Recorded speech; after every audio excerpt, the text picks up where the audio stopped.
And in Brazil, thousands of people across the country have taken to the streets there as well, this time demanding the resignation of President Michel Temer.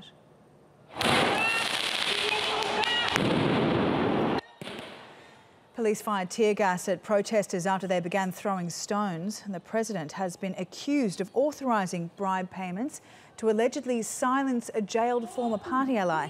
President Temer has rejected those allegations and is so far refusing to stand down. Journalist Sam Cowie is following the story in Sao Paulo. He says it will be very difficult for the president to survive this scandal. It's been absolute indignation on the streets of Brazil tonight. In big cities such as Rio de Janeiro and Sao Paulo, where I am.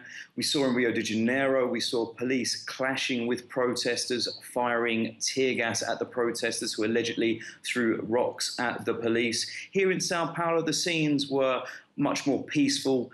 It was quite a rainy protest, but that did not dampen the spirit, so to speak, of the protesters, who turned out in vast numbers to call for the resignation of President Michel Temer and also to call for new direct elections. Now, President Michel Temer is accused of paying bribes to the former Speaker of the House, Eduardo Cunha.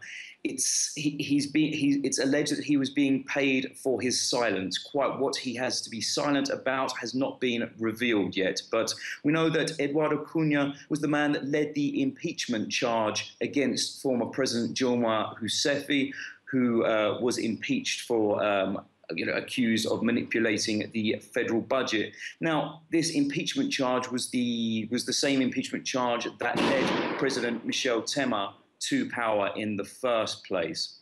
So Temer has very low approval ratings. They stood at less than 10% according to various recent polls, and that was before this scandal broke. So Temer, he's been in a damage control position all day. He said that he won't resign. He said that he welcomes the investigation by the Supreme Court into the allegations against him as a way that will prove his innocence.